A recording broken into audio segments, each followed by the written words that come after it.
Hello everyone. My biological parents split up when I was 9 and my parents got equal custody of me. I would stay with my mom for 5 days a week since she lived near my school and my weekends were spent with my dad. Despite their divorce, my parents have always been kind and gentle to me. Although I was unhappy that my parents were not together, I also understood that they loved me regardless of their relationship with each other. A couple of years later my dad met my stepmother Gina. When my dad first introduced my stepmom to me I was 11 years old. She seemed really nice to me and my dad looked so happy that we met hoping for us to get along. She had twins, Emma and Emily, who were both 14 years old at that time and had basically only been raised by her since their father had been absent from the time of their birth. This is why the girls were quite immature for their age and would throw tantrums publicly if Gina and my dad didn't buy them what they wanted or if things wouldn't go their way. I was an introvert and completely opposite to them, so I would sit silently and watch them embarrass themselves. After a year of dating, they decided to get married when I was 12, and even my mom attended their wedding. I was so happy that I had a new member in our family who would also be there for me. I thought my and stepmother were getting along until I think a few months after their honeymoon she told me while we were alone one morning that she didn't really like me and that we just needed to pretend to like each other for my dad when he was around. She continued to tell me that whenever my dad was not there I should not bother her since she hated seeing my face, which reminded her so much of my mom. My tiny heart broke hearing her cruel words. I did not expect her to say something like that. I genuinely liked her and thought that our relationship was going to be okay, but alas, she did not see me that way. The twins of course heard her say this and they would later tease me about how I didn't have a dad and my dad loved them more than me. I remember crying and telling my mom about this, who immediately called up my dad and gave him a hearing. My dad assured her that there was no way that stepmom would have said something like that to me and that I might have misheard her. The next weekend when I came to meet my father, my stepmother seemed pissed. She didn't say a word in front of my dad, but as soon as he had left, she furiously whispered to me about how she was going to make sure that I would not have a dad left in my life if I ever told my mom anything about her. She also threatened me that she would divorce my dad and take away all his money, so if I didn't want to see my dad living on the streets then I should keep my mouth shut. I was just 12 years old and I was frightened for my dad, so I just nodded my head in agreement. From that day forward, Gina made it her personal mission to make my life hell in every way possible, and because I was a child I thought I would have to take it with my mouth shut. Whenever it was just me and SM, she would say things to get to me, and I would just not say anything, hoping and praying that she would stop bullying me. She would talk about my height and weight and would say how ugly I was. I hoped my dad would notice, but he never did. In fact, he thought Gina and I had a good relationship and would force me to go shopping/eating with her and the kids. She would take my dad's card to pay for our meals, yet she would not let me eat anything in the restaurant. I was only ever allowed to have soup or dessert but no main course. I would sit miserably watching them finish off the main course while crying quietly. I would then come back home hungry and she would then force me to go to bed hungry. There have been so many nights when I would cry myself to sleep hungry and tired of her hate towards me. At that point, I was at my wit's end, scared, angry, and frustrated with both my stepmom and my dad. This is why I would dread visiting my dad during the weekends, and whenever it was Friday evening, I would try to escape visiting my dad by coming up with excuses like stomachache so I could stay over with my mom. Of course, my parents started noticing this and my dad would call and tell me about how sad he was for not getting to see me. My mom would urge me to tell her if something was wrong, but I would always keep my mouth shut, still scared of Gina's threats. When I was 14 years old, my dad decided to take his entire family and me on a trip to Greece. Initially, I did not want to go, but my mother told me that this was a good opportunity for me to travel and experience the world, so I begrudgingly decided to join them. As usual, Gina pretended to be all sweet and kind in front of my dad, hugging me and asking me about school as if she was genuinely interested in my life. One thing I started noticing was that she would subtly tease me in her sweet voice, which was insulting to me, but at the same time it would not outrightly portray her as being mean. For example, whenever I talked about how I was playing basketball, she would make jokes about how I should be taller if I wanted to play that sport even though I was quite tall for my age, and would then say how I should concentrate more on studies rather than sports if I ever wanted to be something in my life. The twins would then smirk and call me names like meathead even though I had better grades than them. My dad would notice this but would choose to ignore it. Whenever I would voice out that what she said made me uncomfortable and hurt, my dad would insist that she was just teasing and that I should lighten up. Gina would nod her head and tell my dad how I had no sense of humor and that I should have some fun just like she was. This continued to happen throughout the vacation, and one day, in a moment of anger when she and the twins were teasing me yet again about my weight while I was trying to enjoy the pool, I decided to be vindictive. I told the twins straight to their faces about how they both had double chin, which was embarrassing, and watched their faces fall. I then turned to look at Gina and told her that she should not be wearing a shrug over her bikini because I could still see her huge stomach protruding out, which made her look like a penguin. I watched Gina's face turn red in embarrassment and she got up to run back to the hotel room. The twins started yelling at me for being sexist and saying how I was horrible to say this about them. Later, they told my dad and he came to talk to me, clearly pissed. He asked if I had really talked to my stepmother and stepsisters that way, and when I nodded, he went on a rant about how he raised me better than this and how I should never talk to a woman about her weight. I argued back that they were talking about my weight, my looks, and my height, yet my dad forced me to apologize to Gina, who apparently had locked herself in the washroom crying after what I had told her. She and the twins made a big show about accepting my apologies. When I returned back home, I of course told my mom about all this, and she again talked with my dad, who was trying to blame me for everything, but my mother threatened that if Gina ever commented about my weight or looks, then she would call CPS on my father. This scared my father straight, and I don't know how, but Gina never said anything to me after that. Of course, she and the twins would blatantly ignore my presence whenever my dad wasn't around, but honestly, I was fine with that. During a time when I was 16 years old, my mom was away for a few days. I had to stay with my dad and Gina. Gina had been complaining to my dad for a few days about how she hated cooking for one more member, so on my last night, I decided to take over cooking dinner, since my mother had taught me to cook from a very young age, as she wanted me to be independent. When my stepmom heard that I was going to cook, she told me that she wanted to invite a few of her friends also. I cooked, set up the table, and served dinner to everyone. Everyone seemed to love my food and even praised me. Later, my dad decided to clean the dishes, so I was free to go to my room. This is when I heard Gina and her friends talking very loudly outside my window while I was in my room. Her friends were telling her how lucky she was to have a nice husband and such a great house. When they mentioned how nice it was that I cooked for them that night, stepmom immediately went on a rant about how annoying I was and that she couldn't stand seeing my face. She told her friends how she couldn't wait until I was 18 so she wouldn't have to see me every weekend. When one of her friends mentioned again how nice I seemed, Gina told her that she had actually expected me to fail and was hoping that I would mess up cooking the dishes so she would have something to blame me for. This really shocked me, because here I was trying to be polite to her even though I knew that she hated me, but she seemed to have already made up her mind and refused to budge. As time passed, this hate just kept growing. During college, when I went away, I would sometimes come to visit my dad on his insistence for a few days, but even then Gina would completely ignore me. She would knowingly schedule family activities with just dad and the twins, or her and the twins, so they would not be around much while I would be stuck at home. Every time I would wake up late because it was my vacation time, for Christ's sake, she would yell at me and tell me how embarrassing I was. She would call me lazy and inconsiderate if I made any messes around the house, even though I would always clean it up. I knew for a fact I was always respectful to her, because my dad would have my head if I wasn't. I was very polite towards her and treated them very lightly to make sure I did not say or do anything that would upset her. But it felt like it was not enough, and that I was still doing something wrong. She also was inconsiderate about my privacy. She would loudly come into my room while I was sleeping and wake me up, or barge into my room without bothering to knock, which would make me extremely uncomfortable. She would randomly check my room and under my bed for God knows what. She would refuse to pick up dinner for me, but would do it for the family and would not invite me to come down for dinner. Regardless of this, I would just keep my mouth shut and my head down and try to spend time with dad whenever I could.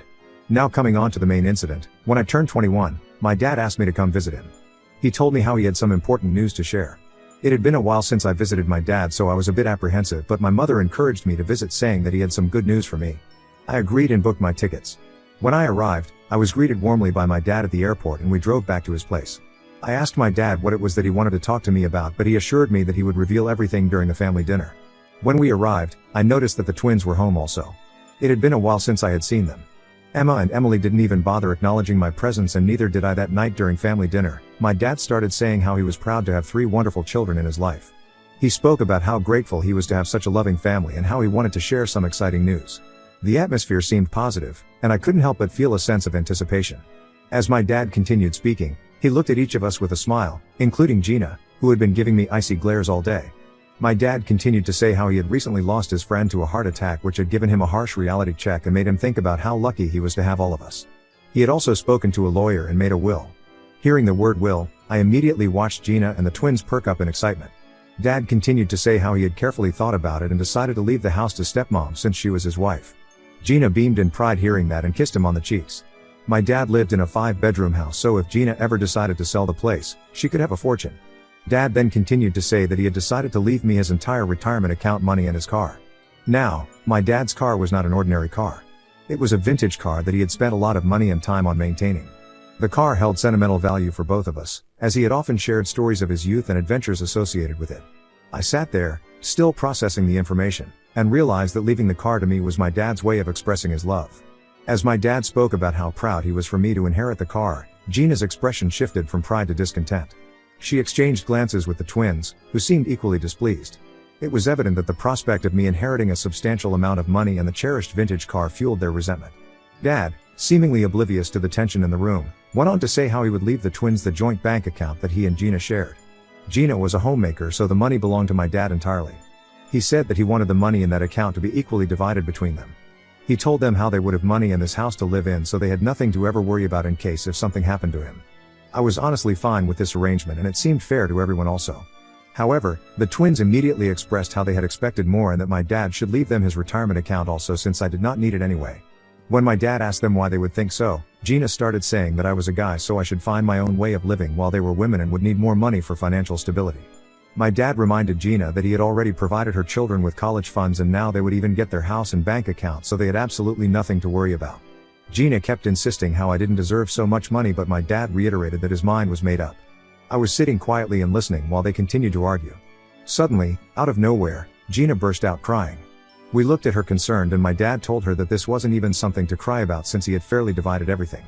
Gina, between sobs, started saying how she had kept her mouth shut for all these years to protect the family but that she could no longer take it anymore.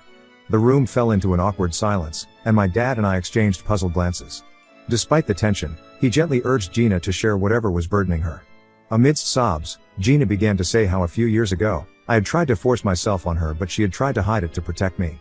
I was taken aback, shocked by the unexpected accusation. Before I could even process what was happening, Gina began to elaborate on her false claims. She told my dad that after our vacation in Greece, where we had that argument over weight and height, I would always stare at her and try to come into her bedroom uninvited.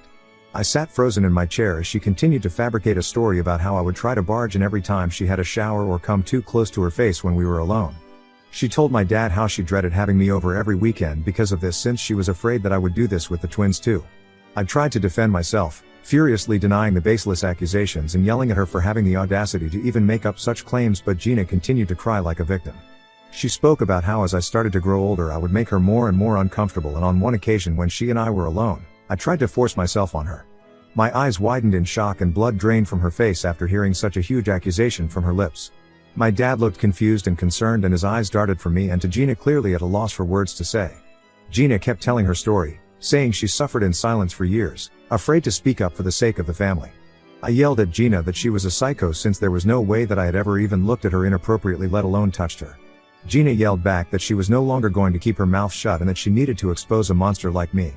The twins started shouting at me furiously for putting their mother through all this and used words like rapist and molester. My head was spinning and all of this felt like a bad dream. I couldn't even imagine how a pleasant evening had turned into wild accusations being thrown at me. I looked at my dad for support but he kept quite clearly trying to process everything that Gina had said. He asked her if what she had spoken was true and Gina nodded saying she would never lie to him about his own son and that as his wife, he should believe him. While I tried to defend myself, my dad asked her again about why she didn't speak about this earlier and Gina told him how she was afraid no one would believe her since I was a minor who was trying to do inappropriate things with her. After all, she was the stepmother who had married my dad so people would not take her word so she had to bear all this silently to protect the family. I was crying at this point begging my dad to not believe her. I had never imagined that Gina was vile enough to make up such atrocious things even after what she had put me through all those years. Unfortunately, Gina's manipulation had taken its toll on my relationship with my dad, and he seemed torn between trusting me and believing the woman he had married.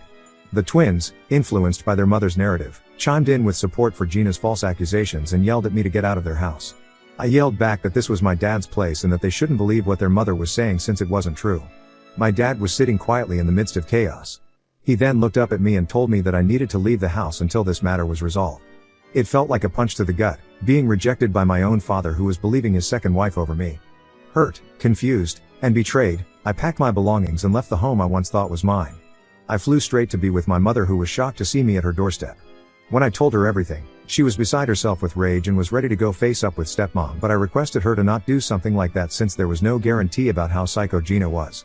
If she could make up such crazy lies just to get me kicked out of my dad's house just because she was upset at what I was going to inherit then she could make up a lot more to destroy my life. I couldn't take the risk of having her in my life any longer and this is why I decided to cut off my dad permanently. Since he had chosen to believe her, he didn't deserve to have me in his life.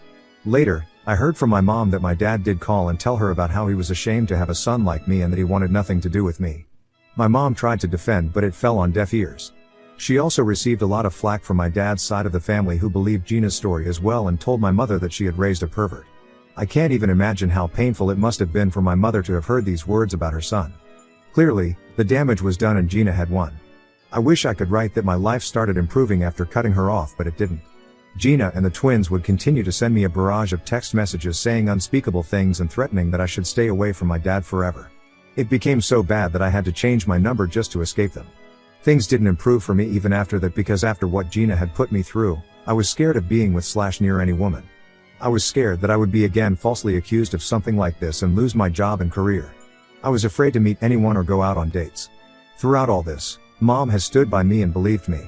I went through severe depressive and suicidal episodes, and my mom flew to live with me for a couple of months so I would be alright. Slowly, my mental health recovered and I started to live my life.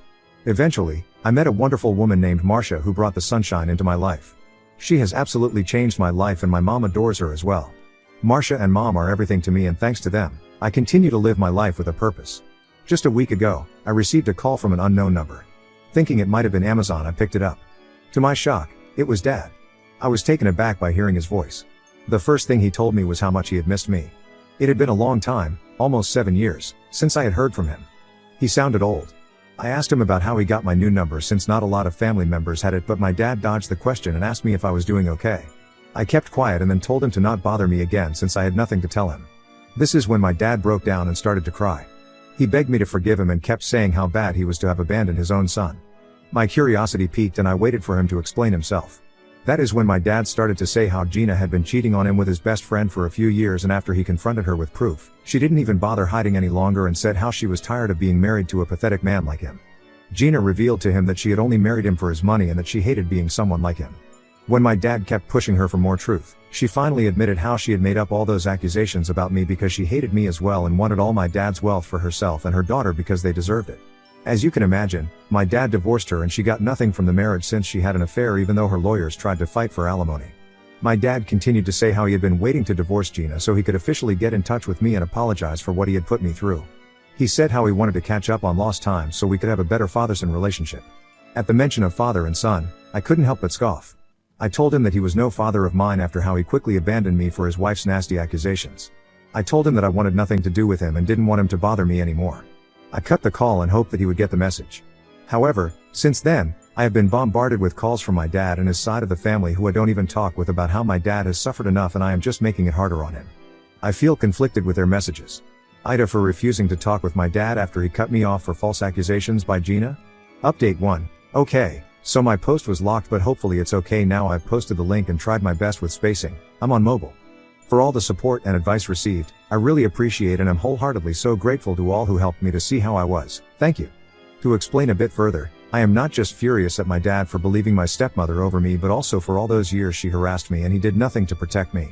I was the child and she blackmailed and manipulated me while I would keep quiet. I have never told anyone about that. I think it's time I open up about this to my mom and let her know exactly what I went through, since I know she will understand. Update 2. Hi everyone. It's been a week since I updated. For everyone concerned about my mental health, I am doing okay. Thank you everyone for being so kind. Now first things first, I booked tickets for my mom to come and visit me so I could tell her and Marcia everything. They already knew something was up with me. I started to tell them about how Dad had contacted me after all these years, which shocked my mom. She asked me why he did so and I told her. She had no idea that he had gone through a divorce and was furious at Gina for what she had put everyone through. Then, I told both of them about how Gina would manipulate me when I was just 12 years old. I told them about how she would bully me while Dad wasn't around and would threaten to divorce him if I ever decided to tell him. I didn't realize how traumatic these events were when I started to slowly open up about all those incidents that had happened to me one by one. By the time I was done recounting, I had tears streaming down my face. Marcia's and my mom were crying quietly as well. My mom immediately got up to hug me and kept repeating how I should not have held this all in and that it was okay for me to share this. I cried for half an hour straight while my mom continued to hug me. Marcia also told me how no child should have gone through this and that it was completely fine if I chose to not speak to my dad ever again, since he should have done a better job protecting me. My mom nodded and told me that I didn't have any obligations to explain anything to my dad because when I needed him the most, he chose to believe his wife over me, and the only reason he was contacting me now was because he was lonely and had no family left. This is when I realized that they were indeed right. My dad perhaps never really loved me, because had he really loved me and known me, he would have never believed that I was capable enough to sexually assault someone. Since then, my mind has been made up after the conversation. After years, I feel so much lighter saying all my past with Gina out loud to my mom and Marcia. I have blocked my dad and will continue to block any other family member who decides to interject in my life. I owe no explanations to the ones who chose to abandon me. Update 3. Wow, I wrote this post 6 months ago and I can't believe how much my life has changed since. I want to start by sharing something happy. I proposed to Marcia, and she said yes. My mom is happy for us, and we're thinking about moving closer to her because the schools are better there. Both of us can work from anywhere, so it makes sense for our future family. I've also started therapy, thanks to the advice of people on Reddit. It's helping me feel better step by step. I'm trying to focus on the good things in my life, like Marcia and my mom. They've been there for me, and I'm grateful for their support. The past has been tough, but I'm looking ahead to a brighter future, free from all the lies and family drama.